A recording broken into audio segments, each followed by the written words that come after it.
Shirika la haki za binadamu ulimwenguni Human Rights Foundation limelaani uchunguzi wa Tanzania kuhusu ghasia zilizosababisha vifo. Kwa mujibu wa taarifa iliyotolewa na shirika hilo, wamesema kwamba HRF inalaani uchunguzi wa Tanzania kuhusu ghasia zilizosababisha vifo ambazo zilitokana na ukandamizaji wa kikatili wa serikali dhidi ya raia walioandamana kupinga Samia Suluhu Hassan baada ya uchaguzi wa kufikirika Oktoba 2025. Serikali haiwezi kujichunguza yenyewe na kuendelea kwa hali ya kutoheshimu sheria kunaimarisha hitaji la uwajibikaji wa kimataifa. Waliandika hivyo shirika hilo la haki za binadamu Human Rights Foundation. Shirika hilo limeibuka na kuzungumza kwa mara ya kwanza ikiwa ni siku chache tangu ambapo mwenyekiti wa tume iliyoundwa na Rais wa Jamhuri ya Muungano wa Tanzania kwenda kuchunguza kiini cha matukio uvunjifu wa amani wakati na baada ya uchaguzi mkuu kuweza kutoa ripoti na kumkabidhi Rais wa Jamhuri ya Muungano wa Tanzania Daktari Samia Suluhu Hassan. Jumuiya mbalimbali za kimataifa miezi kadhaa iliyopita walitoa matamko mbalimbali wakitaka serikali ya Tanzania kuchunguza kwa kina ili kuweza kubaini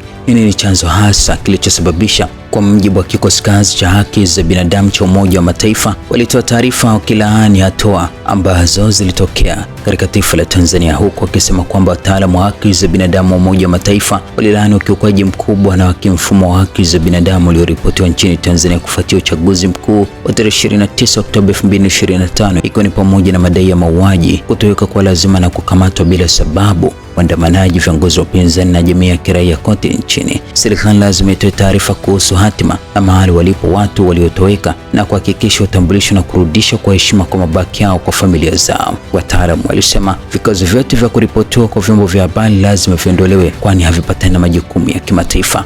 Wataalamu walibainisha kuwa uchaguzi uliendelea wakati wa wasiwasi wa muda mrefu, ikiwa ni pamoja na kukamatwa kiolela na kutoweka kwa lazima kwa viongozi wa upinzani na mabadiliko ya sheria ambayo yalidhoofisha uaminifu wa mfumo wa uchaguzi. Viongozi wa vyama vikuu vya upinzani walizuiliwa au kukataliwa kugombea, na katika baadhi ya matukio walikamatwa au kutoweka kwa lazima kabla ya uchaguzi. Kufuatia uchaguzi, maandamano yalizuka kote nchini, hasa yakiongozwa na vijana dhidi ya chama tawala. Wataalamu walibainisha kuwa idadi ya watu waliouawa kiolela kufuatia uchaguzi inakadiriwa kuwa angalau watu 700.